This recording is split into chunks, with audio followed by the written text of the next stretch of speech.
बिस्मिल्लाहिर्रहमानिर्रहीम अस्सलाम वालेकुम। तीन बड़ी ही आम खबरें हैं जो इस वीडियो में आपके सामने रखनी है। मुजरिम नवाज शरीफ के केसेस खत्म करने का सिलसिला तेज हो चुका है। दूसरी तरफ नवाज शरीफ इस वक्त अपने आप को वजीर आजम बनाकर फिर रहे हैं। उनके मुखालफ जो एंकर और सहाफी हैं उनके टीवी चैनल से छुट्टी करवाई जा रही है। काशिफ अब्बासी जो ARY के बहुत पुराने एंकर और सहाफी हैं उनकी भी छुट्टी हो चुकी है और मजीद कौन कौन निशाने पर है वो भी मैंने आपको बताना है। इश्तिहारी को प्रोटोकॉल और तहरीके इंसाफ को जलसों की भी इजाजत नहीं। दो जो जज हैं पेशावर हाई कोर्ट के उन्होंने आज क्या कमाल कर दिखाया है और तहरीके इंसाफ के हक में क्या फैसला दिया है ये भी आपको बताना है। और कतर के अंदर भारतीय बैरिया के 8 एहलकारों को अदालत ने सजाए मौत का क्यों हुक्म सुनाया है ये आज एक बहुत बड़ी तहलका खेज खबर है। इसकी तफसीलात भी आपके सामने रखनी है। उम्मीद है आप समाअत करेंगे और अपने कीमती फीडबैक से जरूर आगाह करेंगे।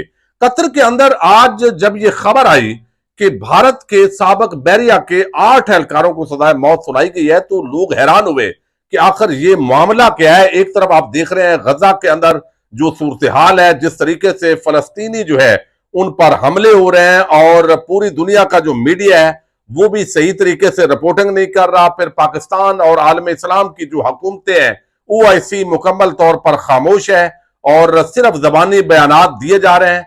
दूसरी तरफ जितने सख्त हमलों के अंदर शिद्दत आ रही है यकीनी तौर पर बहुत बड़ा अलमिया जन्म ले चुका है। लेकिन इसी असना के अंदर ये जो खबर है इसका भी इसराइल के साथ एक लिंक है जो मैं आपके सामने रखने जा रहा हूं। कतर की अदालत ने भारतीय बैरिया के 8 साबिक एहलकारों को जासूसी के इल्जाम में सजाए मौत सुनाई है। वो 1 साल से ज्यादा अरसे से वहां की जेल में कैद थे। मजकूरा एहलकार निजी कंपनी आले दहरान global technologies and consultancy services में काम कर रहे थे। इनमें एक आला अफसर भी हैं जिन्होंने भारत के एक बड़े जंगी बैरी जहाज को कमांड किया था। भारत की वजारत खारजा ने इस फैसले पर गहरे सदमे का इजहार किया है और कहा है कि वो तमाम मुमकिन कानूनी इम्कानात तलाश कर रहे हैं। वजारत खारजा के एक बयान में कहा गया कि हम मज़कूरा एहलकारों के अहले खाना और कानूनी माहिरीन से राब्ते में हैं। हम इस फैसले को कतर की इंतजामिया के सामने उठाएंगे। अब ये जो मामला है बेसिकली वो कतर के इन एहलकारों पर यह इल्जाम है कि इन्होंने जासूसी की है और ये जासूसी भी इन्होंने इसराइल के लिए की है जिससे कतर के इंतहाई आम जो राज हैं वो चुराने की कोशिश की गई है और इस बुनियाद पर जो है वो आज इनको एक तो जो है वो सजा सुनाई गई है।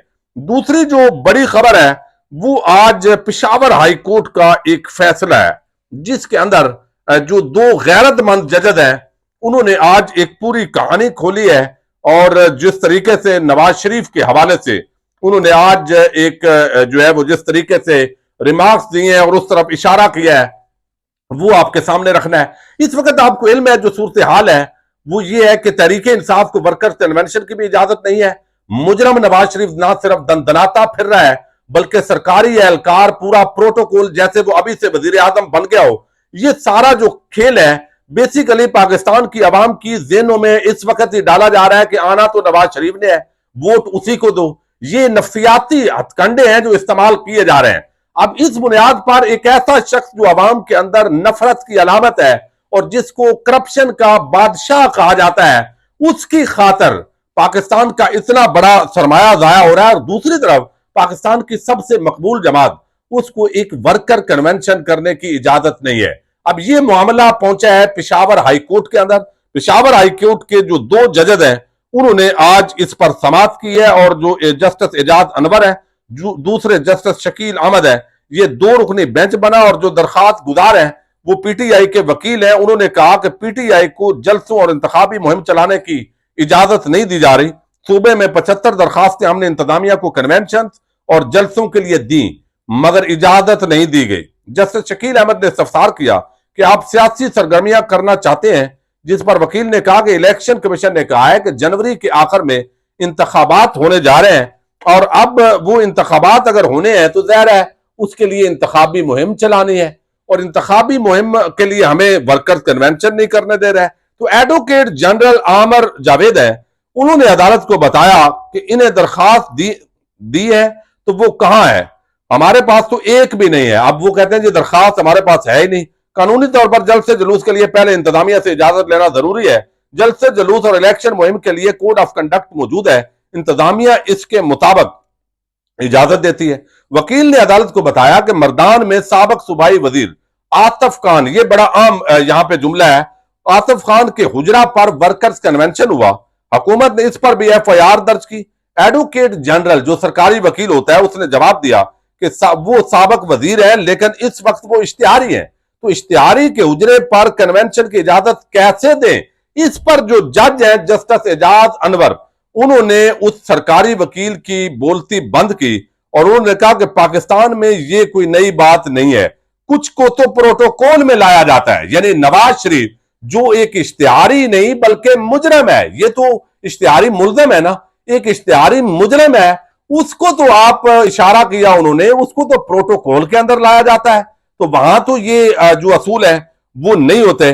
तो बिल आखिर जो है वो जज ने कहा कि आप अपनी दरखास्तें दें, जहां भी आपने जलसे करने हैं, कन्वेंशन करने हैं। इंतजामिया को कहा है कि ये अगर खुली सड़क पर हम भी इजाजत नहीं देते, लेकिन जहां भी ये जलसा करें किसी ग्राउंड के अंदर इनको इजाजत दी जाए। और साथ ही कहा है कि अगर तहरीक इंसाफ को ये कन्वेंशन या जलसों की इजाजत नहीं दी जाएगी इंतजामिया की तरफ से, तो फिर आप अदालत में आएंगे और अदालत आपको इसका जो है वो रिलीफ देगी। तो ये आज एक बड़ा फैसला है तहरीक इंसाफ के हक में, वरना लाहौर हाईकोर्ट और इस्लामाबाद हाईकोर्ट के अंदर तो इस वक्त लोग जो है वो इंसाफ के लिए जैसे तरस गए हैं, ये हालात हैं। अब एक और बड़ी अफसोसनाक खबर है, और खबर यह है कि आपको इल्म है कि जिस तरीके से मरियम नवाज मीडिया मैनेजमेंट करती हैं, जिस तरह सहाफियों को टोकरियां दी जाती थी, जिस तरह मीडिया को इश्तिहारात दिए गए, आप इनकी नालायकी देखें कि ये जो है वो पीटीआई ने 87 करोड़ रुपए के जो है वो सोशल मीडिया वर्कर भर्ती किए हुए थे। अब ये बात बताने के लिए इन बेवकूफों ने 11 अरब रुपए मीडिया पे खर्च किया है। तो यानी ये इतना इनको लगता है कि ये पैसे दे के बयानिए बनाए जाते हैं, ये कमजोर होते हैं। अब कुछ ऐसे सहाफी अब भी मौजूद हैं, अगरचे आपने देखा जिस तरह अरशद शरीफ उनकी शहादत हुई, उसके बाद इमरान रियाज के साथ जो सलूक किया गया, समी इब्राहिम, सदीक जान, मुख्तलिफ लोगों को प्रोग्राम्स जो है उनके बंद किए गए। तो अब जो है वो इमरान, चूंकि नवाज शरीफ ने आना है, तो नवाज शरीफ के आने से पहले एक तो जो सोशल मीडिया है वो किसी काबू में नहीं आ रहा। लोगों की जो राय है वो इस वक्त के जो रजीम चेंज ऑपरेशन के बाद वो पूरी तौर पर अवाम गुस्से में नजर आ रही है, उसको कोशिश की जा रही है कंट्रोल करने की। कुछ को उठाया जाएगा, कुछ के साथ कुछ सलूक किया जाएगा, और मरियम नवाज जिस तरीके से चाहेंगी वैसे मामलात को शायद चलाया जाए। लेकिन दूसरी तरफ जो ऐसे सहाफी जो मुख्तलिफ टीवी चैनल्स पर मौजूद हैं, जो एस्टैब्लिशमेंट की जो पॉलिसीज हैं उन पर तनकीद करते हैं, या वो नवाज शरीफ जो है उनको एक जाली रहनुमा समझते हैं, उनको अब हटाया जा रहा है टीवी की स्क्रीनों से। और बदकिस्मती आप देखिए कि पाकिस्तान का एक ऐसा गैर जानबदार सहाफी काशिफ अब्बासी, जो पिछले मैं समझता हूं जब से ARY आया है वो किसी और चैनल पे भी नहीं गया, मुस्तकिल ARY के साथ है। लेकिन ARY को आपको इल्म है पिछले अरसे के अंदर जिस तरह प्रेशराइज किया गया, ARY के ओनर सलमान इकबाल और अमाद यूसुफ, उन पर जिस तरह मुकदमात बनाए गए, और अब काशिफ अब्बासी जो है उनको आफिर कर दिया गया है। 2 हफ्ते की बगैर वो छुट्टी लेकर गए हैं, लेकिन ये दुरानिया लंबा हो जाएगा। और शायद जो जराए दावा कर रहे हैं उसके मुताबिक अब या तो जो काशिफ अब्बासी हैं वो कुछ ऐसी शराइत है जिसके तहत एस्टैब्लिशमेंट पर तनकीद ना हो, नवाज शरीफ पर तनकीद ना हो, और बिल्कुल वो एक अजीब किस्म का जो है वो प्रोग्राम करें जिसके अंदर कोई उनकी राय का इजहार ना हो। या तो वो मान जाएंगे और उसके मुताबिक प्रोग्राम कंटिन्यू करेंगे, वरना उनकी ARY से तकरीबन छुट्टी हो गई है। मजीद जो बताया जा रहा है कि जो खावर घुमन साहब हैं और मारिया मेमन साहबा हैं उनका भी नंबर लगा हुआ है, उनको भी शायद बता दिया गया है कि इसके मुताबिक चलना है। यानी अब मुजरम नवाज शरीफ उसके इशारों पे जो जो टीवी चैनल्स पे नाचेगा, जो जितना अच्छा रक्स करेगा, जो जितना एक से बढ़कर एक घुंघरू तोड़ेगा, वो शायद टीवी चैनल्स पे रहे, और बाकियों का शायद जो है वो अब जो है वो उनके लिए मुश्किल बना दिया गया है। तो पाकिस्तान के अंदर जो सहाफत है उसका गला घूंट दिया गया है। जिस अंदाज के अंदर आप देख रहे हैं मुख्तलिफ सहाफियों के खिलाफ मुकदमात बनाए गए, उनको गिरफ्तार किया गया, कुछ को अगवा किया गया, अरशद शरीफ की एक शहीद की डॉक्यूमेंट्री थी, वो भी चलनी थी, वो भी ARY पर नहीं चलने दी गई। और अब ये काशिफ अब्बासी साहब वाली जो खबर है, हालांकि ये वो साफी हैं जो PTI पर भी बड़ी तनकीद करते रहे हैं। ये हमेशा गैर जानबदार, अगर चंद सहाफी टीवी पर मौजूद थे तो उसमें काशिफ अब्बासी का जो नाम है वो सर फरिस्त है, लेकिन वो भी गवारा नहीं है। कोई ना कोई मियां साहब का गवैया जो है उस टाइप के जो लोग हैं, जैसे हसन अयूब टाइप, जो पालशी और टाउट किस्म के लोग हैं, उनको लाने के लिए शायद कोई रास्ता हमवार हो रहा है। और फिर टीवी चैनल तो शायद कोई ना बंदा देखे, पहले भी कम ही देखते हैं, तो जिन लोगों को सुनते हैं या समझते हैं उनके लिए अब ये एक अजीब किस्म की सूरत हाल पैदा कर दी गई है। मरियम नवाज की ये जबरदस्त मीडिया मैनेजमेंट है, ये समझते हैं कि शायद इस तरीके से जो नून लीग का बयानिया है वो बनाया जा सकता है। लेकिन मेरा ख्याल है ये सारी चालें जो पहले चली वो भी अवाम के खिलाफ उल्टी पड़ी हैं, और ये भी चाल शायद उल्टी ही पड़ेगी। इजाजत दीजिएगा, अल्लाह हाफिज।